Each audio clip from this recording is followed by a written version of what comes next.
আজকে গিয়েছিলাম হাওড়া জেলার বাগানডাতে, মনসাতলাতে। এটা কাঁটাখোলা মনসাতলা বলে। আমার মায়ের এখানে বুড়ো রান্না, তো সেই জন্য মায়েরা সবাই মিলে পুজো দিতে যায়।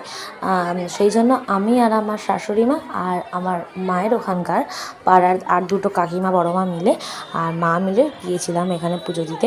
তো গিয়ে দেখলাম যে এত ভিড় হয়। আমি এখানে প্রথমবার আসছি এবং আমার মাও বলতে গেলে এই প্রথমবার এখানে আসছে, কারণ এর আগে আমার ঠাকুমাই পুজো দিতেন। তো এখানে এসে দেখলাম মানে দারুণ ব্যাপার।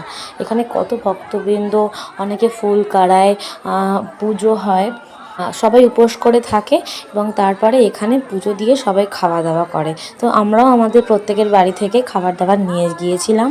এই দেখো আমাদের খানাপিনা হচ্ছে। এটা আমার শাশুড়ি মা অর্থাৎ আমার মামনি, আর এটা হচ্ছে আমার মা। আর এই দেখো আমরা সবাই, চলো সবাই বলি জয় মা মনসার জয়। মা সবার ভালো করুক।